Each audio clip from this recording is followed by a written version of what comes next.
The day I became the most hated man in Lakeside Estates was the same day I became its most powerful. $500. That's what Karen Wellington and her homeowners association charged me for fishing with my grieving daughter. What they didn't know was that I had 4 million reasons to fight back and enough spite to use every single one of them.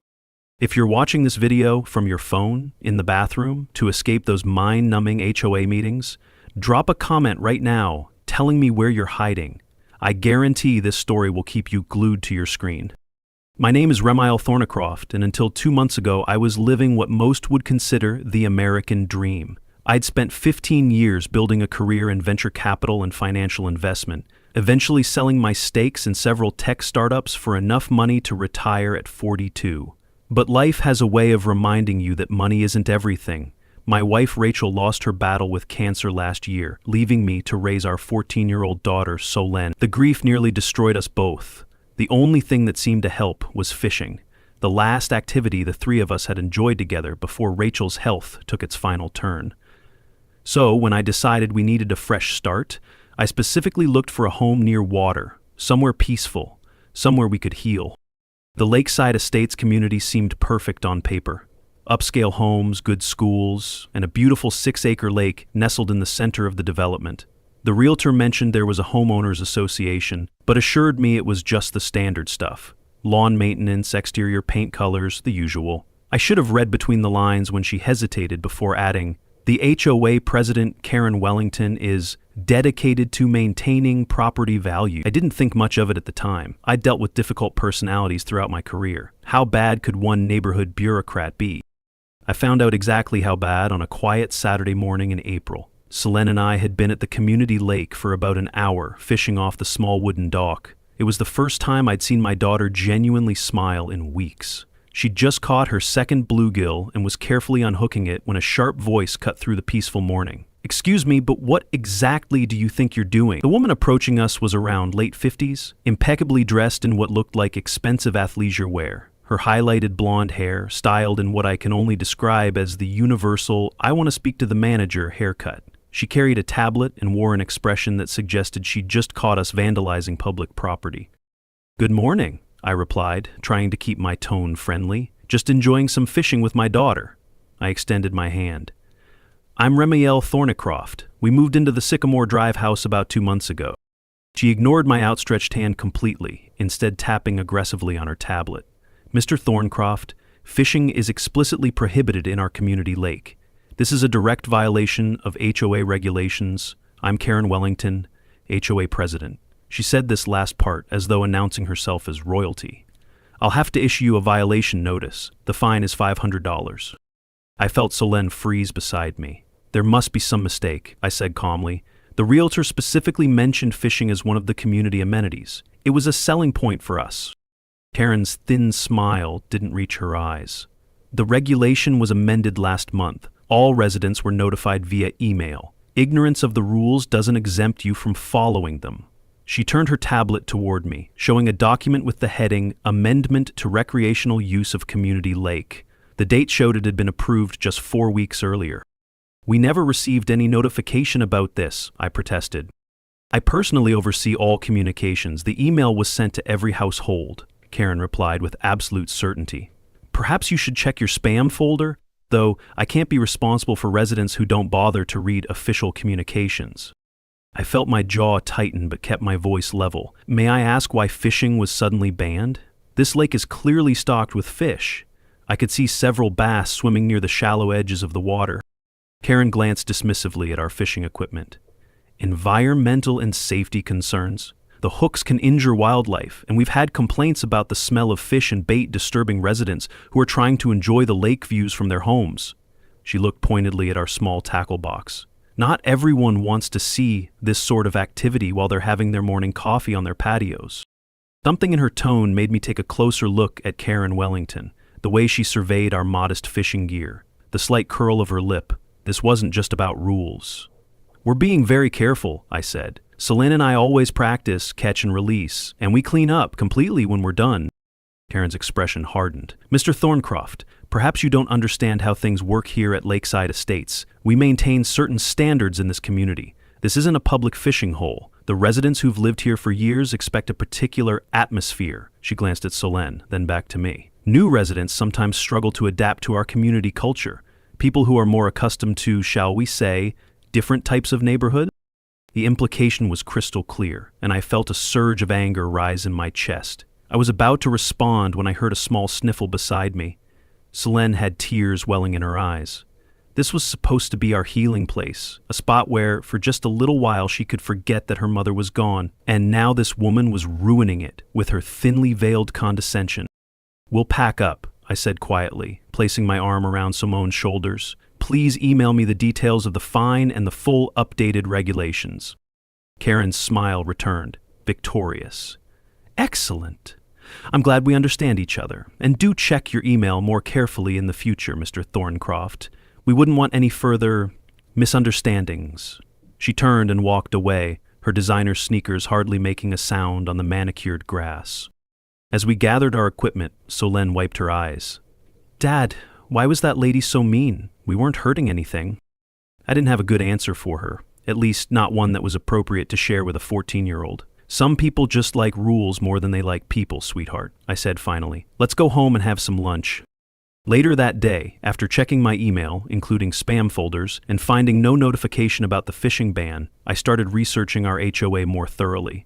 What I discovered was illuminating. Karen Wellington had been HOA president for 8 consecutive years. Her day job? Owner of a small but exclusive real estate company specializing in luxury community properties. I also found several social media posts from Karen herself, hosting waterfront parties at the very same lake where she'd just fined me for fishing, many of these events featuring alcohol and loud music, apparently exempt from the concerns about community atmosphere.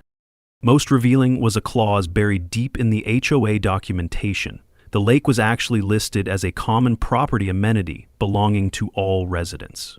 There was no legal distinction suggesting the HOA had absolute control over its use. As I looked out my window toward the lake that evening, I saw Karen and what appeared to be a group of friends gathered at a lakeside gazebo, wine glasses in hand, laughing. "So they want to play the rules game," I murmured to myself. "Fine, but first I need to find out who actually owns this piece of water." The following morning, I ran into an older gentleman walking his dog past my house. He introduced himself as Merrick Henderson, a retired attorney who lived 3 doors down. When I mentioned my encounter with Karen Wellington, his friendly expression immediately darkened. "Ah, you've met our neighborhood dictator," he said with a grimace. "Let me guess, she quoted some obscure regulation and issued a fine?" When I nodded, Merrick shook his head. "Karen's been running this place like her personal fiefdom for years. Most people just pay the fines and keep their heads down." He glanced around and lowered his voice. "If you're interested in some background information, why don't you come by for coffee sometime? I've got quite a collection of HOA horror stories." I took him up on his offer that same afternoon. Merrick's home was filled with law books and framed photographs of what I assumed were former colleagues or clients. Over exceptionally good coffee, he shared what he knew about our community's power structure. "Here's what most residents don't realize," Merrick explained, pulling out a folder filled with documents. "The lake isn't actually owned by the HOA. It's owned by Meridian Development Corporation, the original developers of this community. They leased recreational rights to the HOA for a 30-year term, which is why Karen and the board can set usage rules. But," he tapped a document with a highlighted date, "that lease expires in less than 2 months.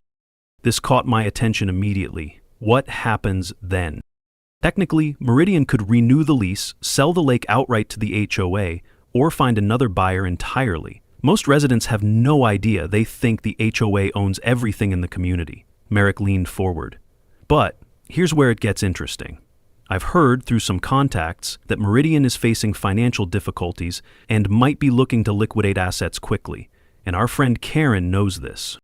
Over the next hour, Merrick and I dug deeper into public records. What we discovered was a pattern of manipulative behavior by Karen that went far beyond petty rule enforcement.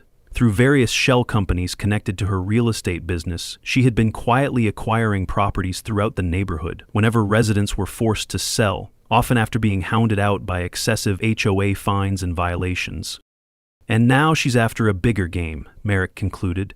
"From what I've gathered, she's been in private talks with Meridian to purchase the lake property herself. Not for the HOA, mind you, for her own real estate development company. Word is she plans to reduce lake access and build additional luxury homes on part of the shoreline.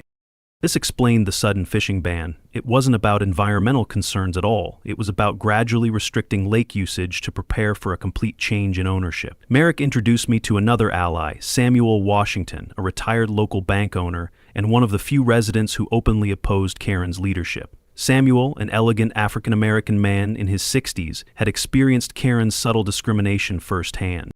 Samuel invited us to his study the following evening, where he revealed a meticulously maintained database tracking HOA activities over the past decade. I started this as a simple record-keeping exercise, he explained, gesturing to his computer screen filled with spreadsheets. But it quickly became apparent that there was a pattern to Karen's enforcement actions. The data was undeniable. Homeowners of color received violation notices at nearly 3 times the rate of their white neighbors. New residents were cited for infractions that long-standing homeowners routinely got away with. And most tellingly, properties that eventually sold at below-market rates due to compliance issues frequently ended up in the hands of shell companies with connections to Wellington properties. Karen's real estate operation is clever, Samuel explained, pulling up property records. She never purchases directly. Instead, she uses a network of LLCs, Lakeside Investments, Wellington Holdings, Sierra Vista Properties, all ultimately tracing back to her but obscured enough to avoid obvious connection. He showed me documentation of 6 different homes that had been purchased this way over the past 5 years, all following the same pattern. Excessive HOA violations, declining property values, desperate sales, and eventual high property resales after cosmetic renovations. Merrick nodded grimly. The lake is her endgame. Meridian Development has been struggling since the recession. They overextended on commercial properties and have been quietly liquidating residential assets to cover debts. The lake was never meant to be permanent green space. The original development plan from 30 years ago actually included lakefront condominiums, but environmental regulations at the time prevented construction. Those regulations have since been relaxed, Samuel added. With the right connections at City Hall, which Karen certainly has, permits could be issued for limited development. A half-dozen luxury lakefront homes could easily bring in $7 or $8 million in revenue. My professional interest was piqued. Tell me more about Meridian's financial situation, I said. As a former venture capitalist, I was well versed in recognizing distressed assets and opportunity. Over the next few days, Samuel connected me with former banking colleagues who provided discreet insights into Meridian's precarious position. The company had taken on substantial debt financing a commercial development that had fallen through when anchor tenants pulled out during the pandemic. Their credit lines were maxed, and they were quietly selling off land holdings to avoid bankruptcy. The lake property, valued at roughly $300,000, was one of their few remaining unencumbered assets. Meanwhile, Merrick had been quietly arranging small gatherings with other disgruntled residents. We met in rotating locations, sometimes at Samuel's home, sometimes at the local library's private rooms, once even in the back room of a sympathetic resident's bakery shop. The stories shared a disturbing pattern. She cited me for excessive holiday decorations the day after I spoke against her at the town council meeting. James Morris, a retired teacher, told our small group. I've had the same Christmas lights for 15 years, but suddenly they violated some obscure brightness ordinance. My foster children were banned from the community pool for being too loud, shared Maria Gonzalez, a healthcare worker whose 3 foster kids had been swimming when Karen's grandchildren wanted to use the pool. When I asked which rule they had broken, she said it was her executive decision as HOA president. Diana Winters, a young widow who had moved to the community just before me, described how Karen had personally led an inspection committee through her backyard, claiming to check for mosquito breeding grounds. 2 days later, I received violation notices for 5 different issues, all things that my neighbors have but weren't cited for. When I pointed this out, Karen suggested that perhaps this community isn't the right fit for someone in your situation. Each story revealed Karen's tactical approach: isolate potential opposition, apply selective pressure through HOA mechanisms, and either force compliance or drive people out. Those who stayed learned to keep their heads down. Those who fought back found themselves facing escalating harassment. Through these meetings, we identified potential allies throughout the community. Samuel created a secure messaging group where residents could share experiences and information without fear of retaliation. We were building what amounted to an underground resistance within our own neighborhood. I also began researching Karen's personal financial situation. As an investor, I knew how to read between the lines of property records and business filings. What I discovered surprised me. Despite her carefully cultivated image of success, Wellington Properties was highly leveraged. Karen had taken out multiple lines of credit against her existing properties, likely to maintain her lavish lifestyle and fund her attempts to acquire new properties. If the lake development plan fell through, she would be in serious financial trouble. She's not just doing this for profit, I explained to Merrick and Samuel during one of our strategy sessions. She's doing it out of necessity. Based on these financial records, she's overextended. The lake development isn't just an opportunity for her, it's financial survival. This information changed our calculus. We weren't just facing a neighborhood tyrant, we were dealing with someone fighting for their economic life. That made her more dangerous but also more vulnerable. At Samuel's suggestion, I also reached out to Robert Chen, a real estate broker who had insider knowledge about the lake property and the local market. We met at a coffee shop 20 miles away to ensure privacy. Karen's been trying to put together financing to purchase the lake property for about $300,000, Robert confirmed, keeping his voice low despite the distance from our community. Meridian Development is in financial freefall and needs to close quickly. They've given her a 60-day exclusive negotiation period, but they're so desperate that they might accept a better offer if it came with immediate payment. Robert also revealed something even more interesting. Karen's real estate empire is mostly smoke and mirrors at this point, he explained. Wellington Properties looks impressive on paper, but she's leveraged to the hilt. She's been using her HOA connections and social network to maintain the appearance of success, but the truth is, she's about 3 bad months away from serious trouble. That's why she's so aggressive about this lake deal. She needs a big win to keep her creditors at bay. With this information, I began formulating a plan. As a venture capitalist, I had specialized in identifying distressed but potentially valuable assets, exactly what this lake property represented. I had the capital to make an immediate all-cash offer that would be extremely attractive to a cash-strapped developer like Meridian. The question was timing. When to make my move for maximum effectiveness.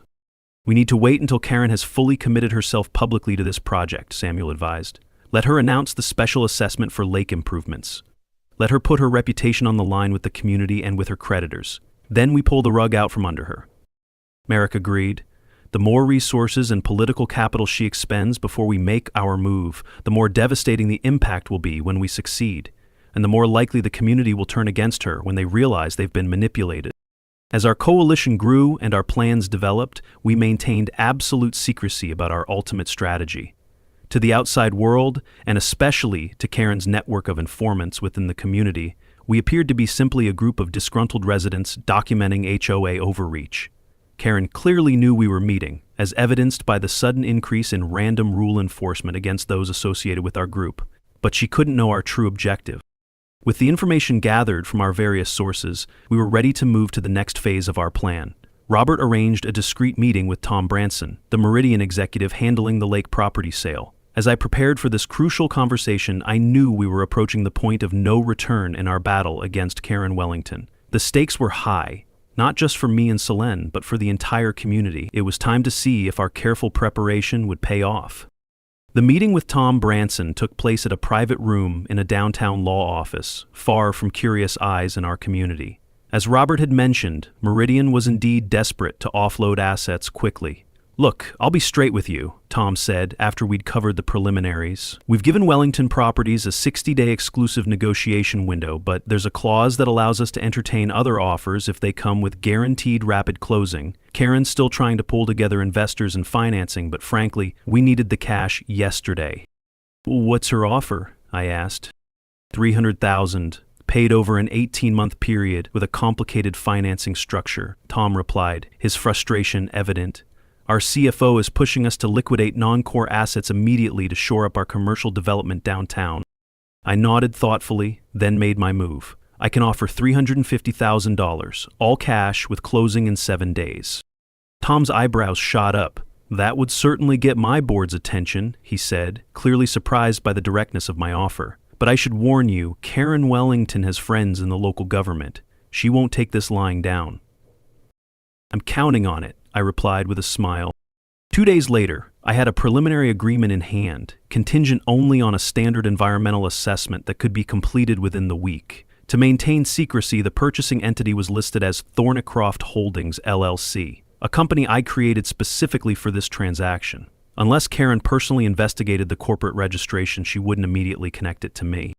As I built my coalition and investigated my options, Karen apparently caught wind of my activities. Suddenly, I began receiving violation notices for issues that had never been mentioned before: improper weed control, unauthorized landscaping materials, mailbox height violations, and even a citation for my garage door being the wrong shade of taupe, despite being painted the exact color approved when I moved in. The fines began piling up. $100 here, $200 there. Within 2 weeks, I'd accumulated nearly $2,000 in violations. When I tried to contest them, my appeals were mysteriously lost or denied without explanation. It was clear that Karen was using every tool at her disposal to pressure me into conformity. Then came a particularly troubling incident. Solène had left her bicycle in our driveway while running inside to answer a phone call. Within 15 minutes, a violation notice appeared on our door, complete with photographs of the infraction. Someone had been watching our house, waiting for any minor slip-up to pounce on. The systematic nature of the harassment was becoming increasingly obvious. The targeting wasn't limited to just me.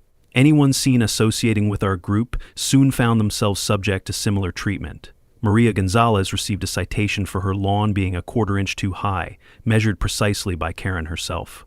James Morris was fined for a bird feeder that had been in his yard for over a decade but suddenly violated an obscure aesthetic guideline. Diana Winters received a notice about improper trash disposal when her recycling bin was 6 inches too close to her garage.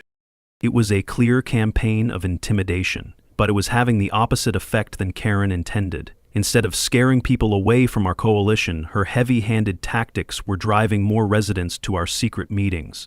With each new absurd violation, another neighbor joined our messaging group. By the 3rd week, we had representatives from nearly 30 households, over a quarter of the community. The final straw came when my daughter returned from school in tears.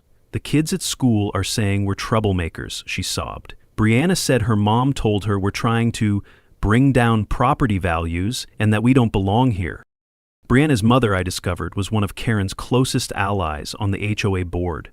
The battle had now extended, targeting my child. That night, after Solène was asleep, I called Merrick. "I'm considering selling the house and moving," I admitted. "This is affecting Solène too much." "That's exactly what she wants," Merrick replied firmly. "Karen's done this to at least 6 other families I know of. She hounds them with violations until they sell, usually at below market value because of the problems with the property, and then her real estate connections snap them up. Don't give her that satisfaction." He was right, of course. Walking away would be letting Karen win, and worse, it would be teaching Solène the wrong lesson about standing up to bullies. That same evening, I received word that the environmental assessment on the lake had come back clean, and Meridian's board had accepted my offer. The paperwork was ready to sign. Later that night, while reviewing the HOA governing documents again, I discovered something crucial. Karen's proposed special assessment to improve lake amenities, which everyone understood was her way of raising funds to purchase the lake, required 75% homeowner approval, not the simple majority she had claimed at the meeting. She was attempting to bypass the HOA's own rules, confident that no one would challenge her. That was the moment everything crystallized for me. "They've brought this fight to my daughter," I said to myself as I closed my laptop. "Time to show them what happens when you anger someone who's spent their career learning how to break down and rebuild systems." The next morning, I withdrew $350,000 from my investment accounts, approximately 15% more than Karen's offer for the lake property. I called Samuel Washington, who not only encouraged my plan, but offered to loan me another $50,000 to ensure we had enough leverage. Within 48 hours, I had signed all the paperwork with Meridian Development. The lake, all 6 acres of it, including the surrounding 10-foot shoreline perimeter, now belonged to me, not the HOA, and certainly not Karen Wellington. What made the transaction particularly sweet was the timing. The day after I closed the deal, Karen had scheduled a special HOA meeting to announce her vision for the future of our lake. She had even hired a local architecture firm to create renderings of proposed improvements, which, based on the preview I'd seen on the community bulletin board, included reducing the actual water area by about 20% to make room for a members-only lakeside lounge that would have conveniently eliminated the main fishing spots. I kept this information absolutely confidential, sharing it only with Merrick and Samuel. Meanwhile, Karen was becoming increasingly aggressive, holding an emergency HOA meeting to announce a special assessment for critical community improvements, $50 per month additional fees from each household, supposedly for lake maintenance, but actually to build her war chest for the purchase. At the meeting, Karen stood at the podium with a PowerPoint presentation titled Elevating Lakeside Estates, a Premier Vision. She spent 20 minutes outlining how the strategic reimagining of the lake area would enhance property values and community prestige. What she didn't mention, of course, was that her real estate company would be handling the development and sales of the new lakefront properties she planned to build. Karen also launched a thinly veiled smear campaign against me. Without naming me directly, she spoke about certain new elements in our community who don't understand our values, and financially unstable individuals trying to undermine property values. Samuel bravely stood up to defend me, only to have Karen publicly humiliate him by bringing up a long-resolved tax issue from his past. "I find it interesting," Karen said with mock sweetness, "that Mr. Washington feels qualified to lecture us about community standards when he himself had to negotiate with the IRS over unpaid taxes just a few years ago. Perhaps we should focus on getting our own houses in order before criticizing others." It was a low blow. Samuel had indeed faced an audit, but it was due to a clerical error that had been fully resolved. The way Karen framed it, however, made it sound like he was a tax cheat. The meeting devolved further when Sapphira Dusklin tentatively suggested that perhaps a community vote should be taken before changing lake regulations so drastically. Karen fixed her with an icy stare. "Sapphira, I believe the flower shop lease renewal is coming up soon, isn't it? It would be a shame if there were any complications with that." The threat was barely concealed, and Sapphira immediately backed down. As I watched this public display of intimidation, I felt a strange sense of calm. Karen had no idea that her grand plans had already been derailed, that the lake she was presenting as the centerpiece of her vision no longer belonged to Meridian and would never belong to her. The satisfaction of knowing what was coming almost made up for the months of harassment. Meanwhile, Karen had used her connection with Mayor James Wilson to create administrative pressure on me. Suddenly, my home was subject to random safety inspections, and questions were raised about building permits for renovations the previous owner had completed years ago. The mayor himself didn't dirty his hands directly, but his building inspector, a cousin of Karen's by marriage, was suddenly very interested in the structural integrity of my deck. The pressure was working. When Solène came home crying for the third time in 2 weeks because classmates were excluding her based on rumors about our family, I nearly gave in, but then I received the phone call I'd been waiting for. Meridian's lawyer confirmed that Karen had just been informed that the lake property had been sold to an anonymous third-party investor, and that all negotiations with her were terminated. Within hours, Karen was on my doorstep, her carefully maintained composure visibly cracking. "What did you do?" she demanded, not bothering with pleasantries. "I know you've been talking to Meridian. Did you sabotage my deal?" I smiled pleasantly. "I have no idea what you're talking about, Karen. Though I did hear the lake property was sold. I hope the HOA has a good relationship with the new owner." Her eyes narrowed. "This isn't over. The HOA has a binding recreational use agreement. Whoever bought that lake can't change access without our approval." "I think you should check the terms of that agreement," I replied calmly. "From what I understand, it expires in less than 30 days, and renewal is at the sole discretion of the property owner." Karen's face paled slightly, but she recovered quickly. "The community won't stand for this. We'll sue for right of access." "Good luck with that," I replied, still smiling as I closed the door. The next 24 hours were fascinating to observe. Karen called an emergency HOA board meeting, closed to the general community. Through our network, we learned she was frantically trying to identify the new owner and develop strategies to maintain control of the lake. She even enlisted Mayor Wilson to look into possible zoning restrictions or eminent domain claims, all of which Merrick assured me were legally baseless given the property's history and designation. Over the next week, Karen grew increasingly desperate. She convened an emergency legal committee meeting, claiming the HOA would fight to maintain their rights to the lake. The mayor began making noise about zoning regulations and public access requirements, though as Merrick confirmed, none of these had any legal standing given the property's private status. Meanwhile, I quietly met with a water quality expert and a local conservation organization to assess the lake's ecological health. What they found was concerning. Years of unregulated landscaping chemicals from surrounding properties had created abnormal algae growth, and the fish population was showing signs of stress. The HOA had been completely neglecting the actual environmental health of the lake while using environmental concerns as an excuse to restrict activities like fishing. I also consulted with a security expert about installing cameras and creating a proper management plan for the property. Everything was being prepared for the moment when I would reveal myself as the new owner. The turning point came when Karen decided to make a bold statement. She organized a massive lakeside party for all original homeowners, conspicuously excluding the newer residents, to assert our community rights to our lake. The event was scheduled for Saturday afternoon, complete with catered food, music, and prominently displayed wine bars at each end of the lake. What Karen didn't know was that I had already filed the necessary paperwork to terminate the recreational use agreement early, citing multiple violations of the maintenance terms. My attorney had confirmed that the HOA's neglect of water quality standards provided ample grounds for immediate termination, though the agreement would have expired in less than a month anyway. I decided this was the perfect moment for the big reveal. As Karen's party reached full swing, with about 60 residents drinking and socializing around the lake, I arrived with Merrick, Samuel, and 2 unexpected guests, my real estate attorney and a local police officer I'd briefed on the situation. Walking calmly into the center of the gathering, I picked up the microphone Karen had been using for announcements. "Good afternoon, everyone. I hope you're enjoying this beautiful day at the lake." Karen immediately rushed over, attempting to take the microphone. "This is a private community event. You weren't invited." I held onto the microphone firmly. "Actually, Karen, I think there's been some confusion about who should be inviting whom." I nodded to my attorney, who handed me a document. "As the legal owner of this lake and all surrounding property within 10 feet of the shoreline, I'm informing you that you are all currently trespassing on private property."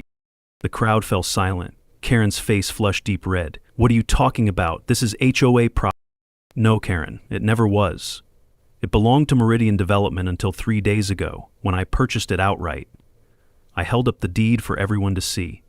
"And effective immediately, I'm terminating the recreational use agreement that's set to expire in 28 days anyway." I gestured to the police officer. "I've asked Officer Reynolds here to help ensure an orderly departure from my property. You have 15 minutes to gather your belongings and leave the premises." Karen's face was a study in shock, like someone had just thrown a bucket of ice water over her. "You can't do this! The community has rights!" "Actually, I can, and I have," I replied calmly. "And Officer Reynolds has a trespassing complaint ready to file if necessary, but I'm sure it won't come to that. After all, Karen, you've always been such a stickler for following the rules." As the crowd began murmuring in confusion, I continued. "For those wondering, this is what happens when you allow someone to abuse power unchecked for years. Consider this a lesson in consequences." The party dispersed quickly, with many guests shooting accusing looks at Karen as they left. Several people approached me privately, expressing a mix of shock and, surprisingly, respect. "About time someone stood up to her," one longtime resident whispered as he passed. "This has been a long time coming." Within the week, I had private property, no trespassing signs installed around the lake perimeter and hired security to patrol the area 24 hours a day. I also organized a small press conference with the local newspaper to announce my plans to convert the lake into a natural fish conservation area and educational space for children to learn about local ecosystems. "The lake has been environmentally neglected for years," I explained to the reporters. "Our water quality tests show concerning levels of phosphates and nitrates from lawn chemicals. My team of environmental experts will be implementing a restoration plan to return this beautiful resource to a healthy state." The community reaction was mixed, but increasingly favorable as details of Karen's planned development leaked out. Many residents who had initially been upset about losing lake access became supportive when they learned about her intention to build private homes on part of the shoreline. The revelation that she had been planning to profit personally from community property shifted public opinion dramatically. Karen was livid. She attempted to sue me for destruction of community value, but her case was dismissed almost immediately when my attorney presented the clear property deed and expired access agreement. She then tried to rally the HOA to implement punitive measures against me, additional fines, restrictions, even attempting to force a lien on my property. but many residents were beginning to question whose interests she really represented. The tide truly turned when Safira Dusklin finally found the courage to speak up at an HOA meeting. "I've been on this board for 3 years," she said, her voice shaking at first but growing stronger, "and I've watched Karen manipulate regulations, target specific homeowners, and divert HOA funds to pet projects that primarily benefit her friends' properties. Last year, we spent $80,000 to renovate the North Side Park that only serves about 10 homes, all owned by Karen's friends, while rejecting basic playground equipment for the main park used by dozens of families." Safira's stand inspired others. At the next HOA meeting, several longtime residents spoke up about various abuses they had witnessed but been afraid to mention. The floodgates had opened, and years of pent-up frustration with Karen's leadership poured out. A motion was proposed to audit all HOA finances for the past 5 years. More board members began to question Karen's leadership as financial records were scrutinized and irregularities emerged. The community was fracturing, but not along the lines Karen had expected. Instead of uniting against me, many residents were beginning to see the HOA leadership as the real problem. As more residents began to question Karen's leadership, I announced a special program: free fishing passes for all children in the community. There was just one exception: children of current HOA leadership would not be eligible until their parents resigned from the board. It was petty perhaps, but effective. The most satisfying moment came when several residents who had previously sneered at me alongside Karen started showing up at my door, asking if their children could possibly be granted fishing passes. Some even began openly criticizing Karen, the same people who had been her staunch supporters weeks earlier. The social dynamics had completely reversed.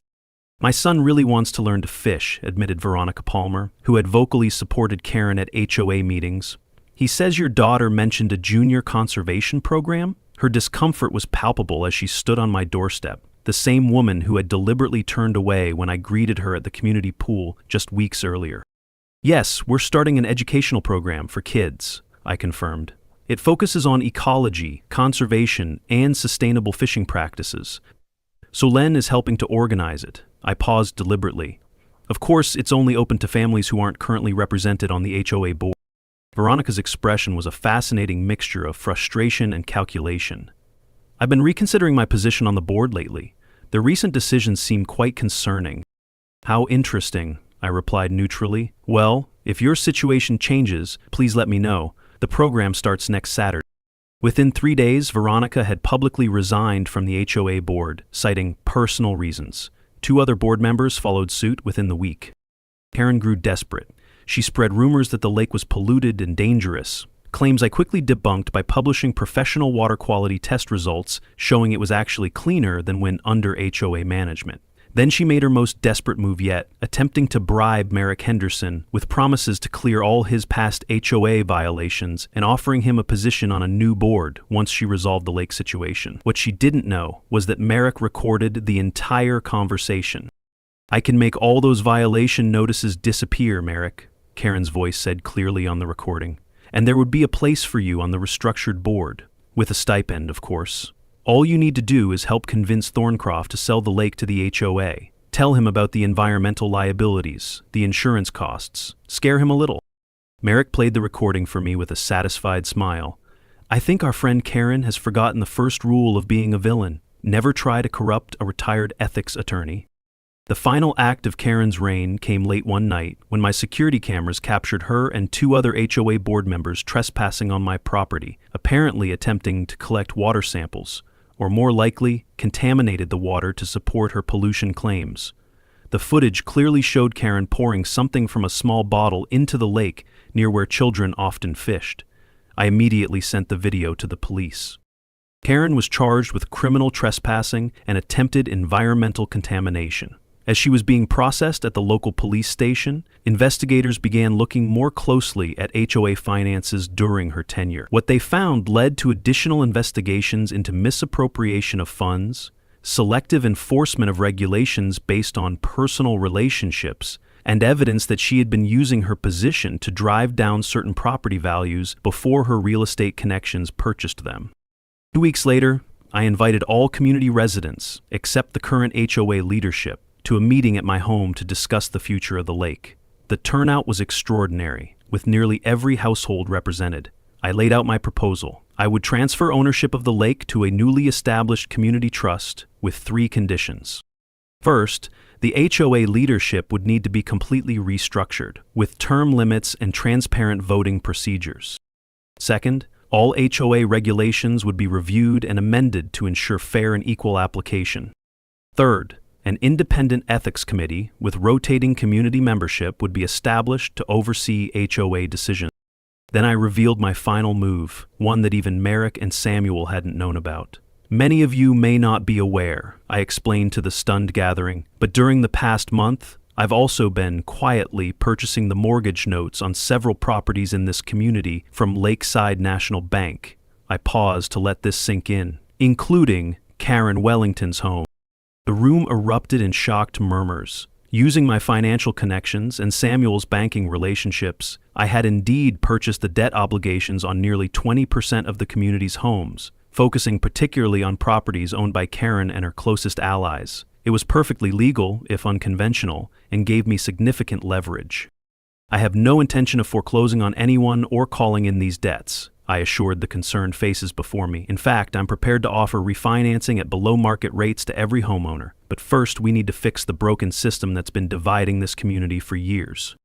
The vote to replace the HOA leadership was nearly unanimous. Karen Wellington was forced to resign in disgrace, facing not only the criminal charges for trespassing and attempted contamination, but also multiple civil lawsuits from homeowners who had been unfairly targeted by her policies.